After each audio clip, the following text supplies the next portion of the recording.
City Union Bank all in one ஆப்ல இருந்து video KYC மூலமா வீட்ல இருந்தே பேங்க் அக்கவுண்ட் ஓபன் பண்ணலாம். வீடியோ கால்லயே வெரிஃபிகேஷன் முடிஞ்சிரும். City Union bank.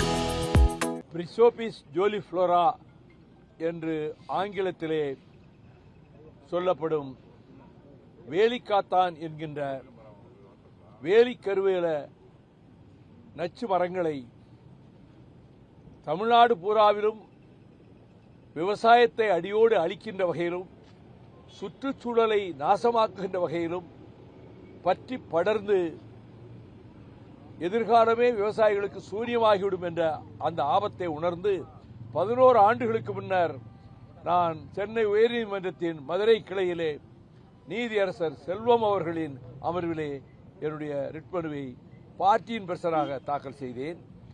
ஜஸ்டிஸ் செல்வம் அவர்கள் மிகுந்த அக்கறை எடுத்து இது தமிழ்நாட்டிலே இருந்து முற்றிலுமாக அகற்றப்பட வேண்டியது என்று அவர் ஆணை பிறப்பிக்கிற போதே தமிழ்நாட்டில் உள்ள எல்லா மாவட்ட ஆட்சித்தலைவர்களும் நேரடியாக இதிலே ஈடுபட வேண்டும், வருவாய்த்துறை அதிகாரிகளை ஈடுபடுத்தி அதே போல எல்லா ஜுடிஷியல் ஆபீசர்ஸ் நீதியரசர்கள் நீதித்துறையில் உள்ளவர்கள் போய் மேற்பார்வை செய்ய வேண்டும், கண்காணிக்க வேண்டும் என்று சொன்னதோடு நீங்களே நேரடியாக உங்கள் கட்சியினுடைய தோழர்களை அழைத்துக் கொண்டு பொதுமக்களை அழைத்துக் கொண்டு இதில் நேரடியாக நீங்கள் ஈடுபட்டால் மற்றவர்களுக்கு அது ஊக்கமளிக்கும் என்றார்.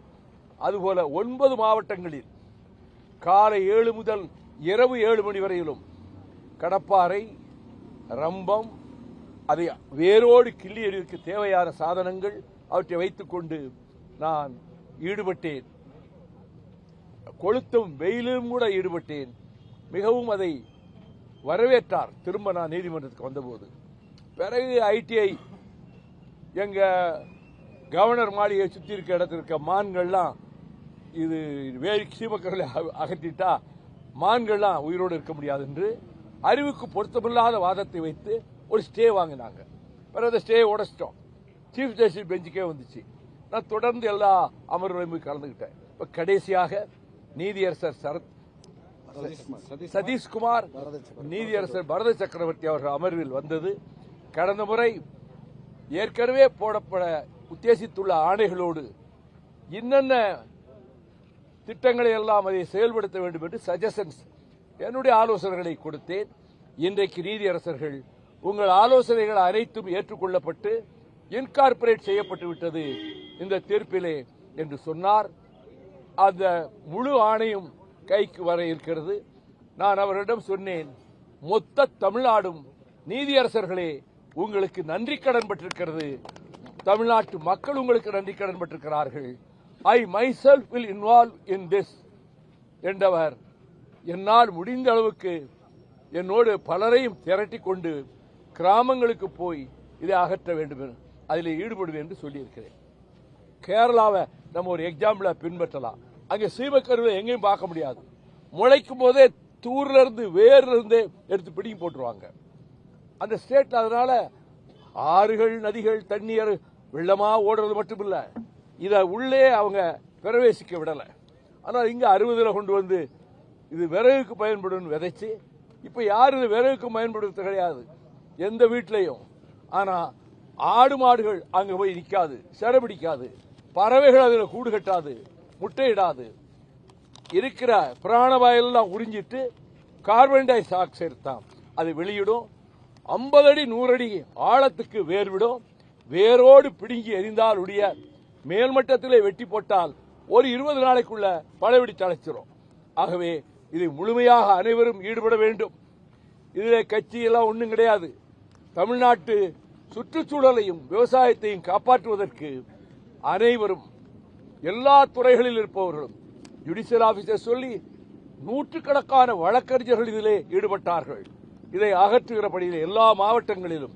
அதுபோல மீண்டும் ஒரு போர்க்கால நடவடிக்கையாக இதிலே தங்களை ஈடுபடுத்திக் கொள்ள அனைத்து தரப்பினரும், குறிப்பாக விவசாய பெருமக்களும் விவசாய தொழிலாளர்களும் தொழிலாளர் வர்க்கமும் தமிழ்நாடு பூராவிலும் இந்த வேலிக்கருவலை அகற்றுவதற்கான அந்த தேவையான பணியில் தங்களை ஈடுபடுத்திக் கொள்ள வேண்டும் என்று தொலைக்காட்சி ஊடக நண்பர்கள், செய்தியாளர்கள், என்னுடைய அருமை நண்பர்கள் மூலமாக தமிழ்நாட்டு மக்களுக்கு இதில் அரசியல் கிடையாது, ஜாதி மதம் கட்சி எதுவும் கிடையாது.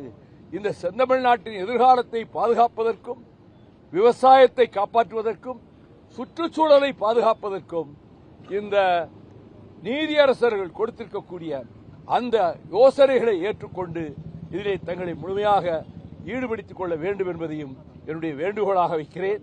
எனக்கு இது மகிழ்ச்சிக்குரிய நாள். 11 ஆண்டுகளுக்கு முன்பு இதற்காக நான் நீதிமன்றத்துக்கு வந்தேன். இன்றும் அவர்கள் தீர்ப்பளிக்கிற போதும் நான் வர வேண்டும் என்று தான் வந்தேன். அவர்கள் நல்ல மலர்ந்த முகத்தோடு இந்த தீர்ப்பை சொல்வதிலே அவர்கள் அவ்வளவு மகிழ்ச்சி அடைகிறார்கள் என்பதை கண்கூடாக பார்க்க முடிந்தது.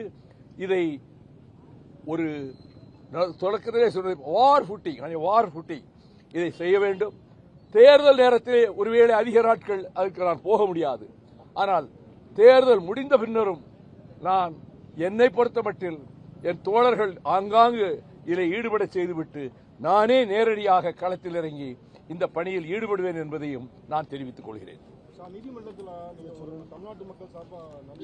ஆமா, அது ரொம்ப மகிழ்ச்சி அடைஞ்சாங்க. 39 டைரக்ஷன்ஸ் கொடுத்திருக்காங்க இந்த தீர்ப்புல. 39 ஆணைகள், வழிகாட்டுதல்கள் கொடுத்திருக்கிறாங்க. அதுக்கு கமிட்டி போட்டிருக்காங்க. அதாவது பியூட்டி. கமிட்டியில யாருக்கா? இதற்காகவே நீதிமன்றத்தில் பலமுறை தீர்ப்பளித்த நீதியரசர் செல்வம் அவர்தான் இந்த செய்மக்கருவிலை அகற்றுவதில் முழு அக்கறையோடு கவலையோடு எல்லோரையும் ஈடுபடுத்தியது. ஜுடிஷியல் ஆபீசர்ஸ், கலெக்டர்ஸ், லாயர்ஸ் ஈடுபடுத்தியது ஜஸ்டிஸ் செல்வம். அவர் ஒரு committee member. Justice Bharathidasan another committee member. 2 பேர் இது அக்கறை உள்ளவங்களை இவங்க நல்ல யோசனை பண்ணி இந்த கமிட்டியில அதுக்கு தலைமை தாங்க போட்டிருக்கிறாங்க. ஆகவே இந்த பணியை தீவிரமாக செய்வதற்கு சென்னை உயர்நீதிமன்றத்தினுடைய மதுரை கிளையிலே 2 நீதியரசர்களும் கொடுத்திருக்கக்கூடிய இந்த ஆணையும் அவருடைய ஆலோசனைகளும் தமிழகத்தினுடைய இந்த தீங்கான விசைச்செடியை டெமன், பல நாடுகளில் டெமன் தான் பிசாசுன்னு தான் சொல்றாங்க, இந்த பிசாசை அடியோடு வெளியேற்றுவதற்கு நாம் கங்கணம் கட்டிக்கொண்டு உறுதியோடு செயல்பட இருக்கிறேன் என்பதையும் உங்கள் அனைவருடைய கவனத்துக்கும் தெரிவித்துக் கொள்கிறேன். நீங்கள் இந்த வேளையில், மத்தியான வேளையில் இத்தனை செய்தியாளர்களும் தொலைக்காட்சி நண்பர்கள் வந்ததற்கு நான் மிகுந்த நன்றியை தெரிவித்துக் கொள்கிறேன். ஏனென்றால் உங்கள் மூலமாகத்தான் மக்களுக்கு செய்தி போக முடியும். மக்களுக்கு நான் வேண்டுகோள் விடுக்கிறேன். ஆங்காங்கே இப்பொழுதே நீங்கள் ஆரம்பியுங்கள். வீட்டு பக்கத்திலே, உங்கள் தோட்டத்துக்கு பக்கத்திலே இப்பொழுதே உங்கள் வேலைகளை ஆரம்பியுங்கள் என்று தமிழக மக்களை நான் கேட்டுக்கொள்கிறேன். ஓட்டெல்லாம் கேட்கல, இதைத்தான் கேட்டுக்கிறேன்.